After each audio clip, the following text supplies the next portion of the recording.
guys, I hope you're all doing well. So I'm coming to you to share some dupes that aren't really dupes. So I went through like some different blog posts and YouTube videos of like these dupes that are like universally famous for being dupes in the makeup and beauty industry. And I went to see how many that I actually owned because I wanted to do a dupe, you know, type of video just to, you know, talk about some common dupes. And I realized that a lot of the famous dupes aren't really dupes. And I wanted to go ahead and get on here and share that with you guys. So if you don't know what a dupe is usually a cheaper alternative to a higher end product. And what I think happens in what people get confused about when we're doing these dupes is a lot of times packaging. If something has similar packaging, people might put it in that dupe category. If the color is the same in a product, like per se, some people put it in a dupe category. But in my opinion, a dupe is something, yes, you have just shade dupes, but you need to specify. But a dupe is something that has that same performance, the same, not just the same shade, but the same finish, the same everything, whereas though you're not going to be skimping or sacrificing anything if you purchase the cheaper alternative, you know, product. So with that being said, I have a few dupes that are famous that I've heard about. I've heard about, like, in the makeup industry and everything like that. And I'm sure you can find a video on them. But that I don't think are dupes.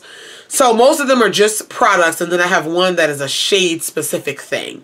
Alright, so we're going to go ahead and get into it. And the most common dupe is the Beauty Blender and the Real Techniques. Now, in my opinion, like I said, dupe is same texture, not necessarily same color, the same in point of sponges, but same texture, same performance, all of that. Now, I also want to be clear before I continue with this, is just because I'm saying something is not a dupe, doesn't mean that it's not good. It's just not a dupe for that product. It's just good in its own right as a product. So that's what I want to say. So I have here a Beauty Blender, Authentic Beauty Blender, and a Real Techniques Miracle Complexion Sponge. These are not dupes. However, the Real Techniques Complexion Sponge is just as good as a Beauty Blender. Okay, so the shape is a little bit different with the two, obviously, but the texture is a little bit different. The Beauty Blender is definitely softer, and it feels like if it's filled with more air, if you will. The Real Techniques is a little more dense. Both of them get wet. Both of them expand to a decent size. The Beauty Blender also is pointier at the tip, so it does much better at getting in those inner corners, depending on your face. I have no problem with this point getting it in my inner corners, but yeah, the shape, again, this has that flat edge. So no, they're not exactly dupes where it's not the same sponge. Some people still prefer the Beauty Blender because they aren't exactly the same. Some people still prefer the Beauty Blender because it is a little bit softer.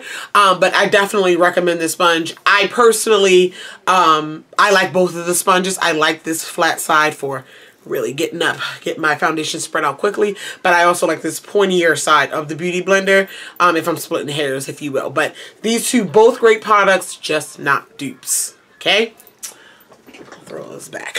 All right, so then the next product, this one I was a little shocked, but I saw it a lot of places. So this is the Makeup Forever Professional HD loose setting powder. Okay, what it is this white powder that is transparent, translucent, and it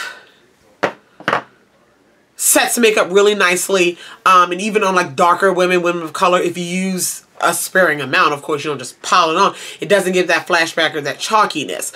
I am personally not a fan of white transparent powders because they just scare me anyway, but the times that I have used the Makeup Forever, I haven't experienced flashback. But anyway, the dupe that I have seen was the Maybelline Master Fix. And while this is a decent one, this one is not as finely milled as the Makeup Forever, as well as this one is a little bit more potential to have flashback quicker. Like with the Makeup Forever, I can be a little bit heavier handed with it and still be safe. This one I would be careful with. I just wouldn't, if I'm picking one, I'm still picking the Makeup Forever. It's not a situation where I'll pick either or. It's just not that same situation with these powders. But I was really shocked about that one. Yeah, when I saw that one. That was one of the ones where I was like, really? Alright. The next product is another one that I was shocked about, but I read, I mean, multiple blogs. I watched probably about 20 different YouTube videos, and I'm like, okay, these are popular dupes. And I'm like, how? The get my life. The NYX Soft Matte Lip Creams, wonderful product in their own right, are dupes for Kat Von D. Now, I have seen some comparisons of dupes of specific shades, just shades. Yes, you have NARS Soft Matte Lip Creams come in a lot of shades, and they are dupes for a lot of lipsticks, a lot of liquid lipsticks. However, a dupe, we're talking formula, we're talking performance, we're talking everything. They are absolutely not. The NYX Soft Matte Lip Creams, they are matte, comfortable matte liquid lipstick that is not transfer proof. They do dry down matte, but they're not as long wearing as the Kat Von D. The Kat Von D are actually on the borderline of waterproof liquid lipsticks. They don't transfer. They don't do any of that. They're more pigmented than the NYX Soft Matte Lip Creams. Like, this is full color in one swipe. Some of these are full color in two. I have two shades here. They're not similar. I just, this one is Transylvania, which is a really good favorite of mine, and then Echo. They're not. I just pulled two colors. But the formula is not the same. They're both good depending on what you want. You want that long-wearing, transfer-proof type of situation, or you want that comfortable, natural-looking lip color. You have to take your pick, but not dupes. Not dupes. While we mentioned shade dupes, this one's specific shade dupe. Wet n Wild Stoplight Red from their Mega Last line is a dupe for MAC's Ruby Woo. Close, but no cigar. So, MAC's Ruby Woo, which is one of my favorite reds. It's a beautiful blue-based true red, matte. Okay? Wet n Wild Stoplight Red. Here we go. There's Stoplight Red. Very close. However, Stoplight Red is definitely warmer than Ruby Woo. It's a little bit warmer. It still has that blue in it, but it's a little bit warmer. And it's more of a satin matte finish than a true matte finish. Like, you can tell these are two different lipsticks. You can tell that they're two different lipsticks. That one is really, really close. That could be a situation of, you know, from afar it won't matter type of thing, but you're not buying Ruby Woo when you buy Wet n Wild Stoplight Red. So, that's something. However, MAC Ruby Woo is $16. Stoplight Red is $1.99. So that's one of those things where they're close enough for you to not care. But yeah, again, not dupes. The last three are really big, famous dupes that we have heard. The first one is a little bit more recent dupe, as the product just came out last year. It is the L'Oreal Voluminous Lash Paradise Mascara. And everyone's claiming that it's a dupe for Too Faced Better Than Sex. No. No. Both of them are decent mascaras in its own right. Too Faced Better Than Sex is one of my favorite mascaras of all time. It lengthens, it separates, it makes my lashes look beautiful. Wonderful. The L'Oreal Voluminous Lash Paradise, it's good, but it's no Too Faced Better Than Sex. It's just lacking that bit of oomph. Like if I could put a number on it, which I can't, but it's like if the Too Faced Better Than Sex made my lashes look 100 times better, the Voluminous Lash Paradise makes my lashes look 80 times better. You understand what I'm saying? It's a combination of all the volume, the length. It's just not as much as I get with the Too Faced. Now, these, I mean, pink packaging, you know, the brush is very similar. Let's see. Yeah. The brushes are very similar and all that. So all that plays into your mind starting to think that these products might be similar. Which, yeah, they're similar, but they're not complete dupes. And we have to be careful with that when we are, you know, claiming these things as dupes. The next one, again, I'm getting more famous as I go with these. The Maybelline Fit Me Concealer is not a dupe for the NARS Radiant Creamy. I know the packaging looks similar. I know. NARS Radiant Creamy Concealer is one of my favorite concealers of all time. It might be up there still at #1. I have a lot of these. These are $29. This is like $5. No, they're not dupes. They're in similar packaging. Now, the NARS Radiant Creamy Concealer, again, it's a favorite natural looking full coverage concealer that still can look like skin. You can spot it on your face and it can be like your foundation for the day. Top with the powder, you're good to go. Wonderful shade range.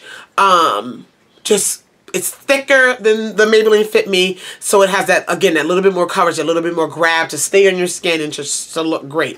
The Maybelline Fit Me, it has decent coverage. It's a lot thinner than the NARS Radiant Creamy. It's still, again, it has decent coverage, but it's just not the same formula. As far as like an all day, if I need an all day, like my foundation is a light coverage and I need to add a little bit more help to it, I am using the NARS Radiant Creamy over the Maybelline Fit Me. So that's just something that they don't work the same. They're definitely made for two different skin needs, and I guess that's what I'll say. So like, if you're someone who loves the NARS Radiant Creamy, this is not the same standard as the NARS Radiant Creamy. But if you're someone that loves that light, a little bit lighter coverage and lighter in feel and different things like that, you might want the Maybelline Fit Me because this might be too much. They're both good in what they do, but they don't do the same thing. So there you go. And then finally, I have like, man, this dupe. And I thought these dupes, you know what? I was a firm believer in these dupes. Like, this probably is the closest where they could be dupes. But I have encountered differences. So this is the one, if this is a dupe, if we call it a dupe, I'm okay with it.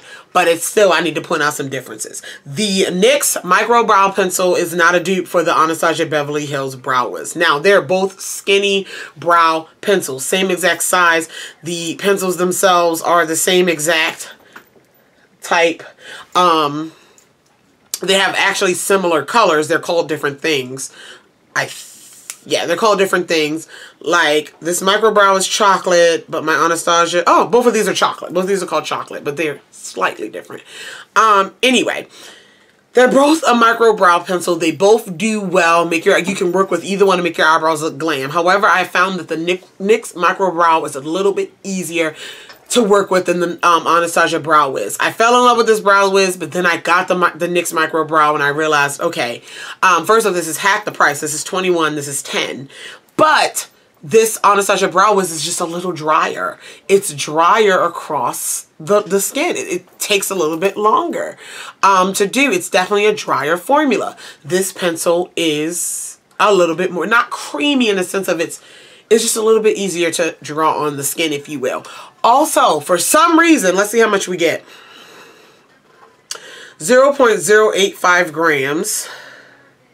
Ah, okay. So you get 0.085 grams in this pencil, and you get 0.09 grams in this pencil. And I was getting ready to say, the Anastasia Beverly Hills runs out faster than the NYX Micro Brow. So, that's just a packaging thing. But yeah, I just wouldn't. The Anastasia is a little bit drier. The NYX definitely has that little bit more ability to glide. That's the only difference in these two, but I feel like it was necessary to point out because these are such big dupes of each other, big famous dupes, and I just wanted to mention that one. But again, you're even getting less. You're getting less for more money, so that's something that I actually just noticed. And yeah, but I wouldn't call them dupes. I would call them very similar. They're the closest to dupes in this video, but I wouldn't call them that. If you have a list of dupes that you A, think are dupes, or B, like, I don't know why everybody's saying these dupes and they are not dupes, let me know. Leave it in the comments below, because I would love to do some more investigating and put another video like this together. But I thought it would be interesting to share with you guys. So if you have any questions, comments, concerns about any of the products mentioned in the video, feel free to leave them down below. I love you all, and I'll talk to you guys in the next one. Bye.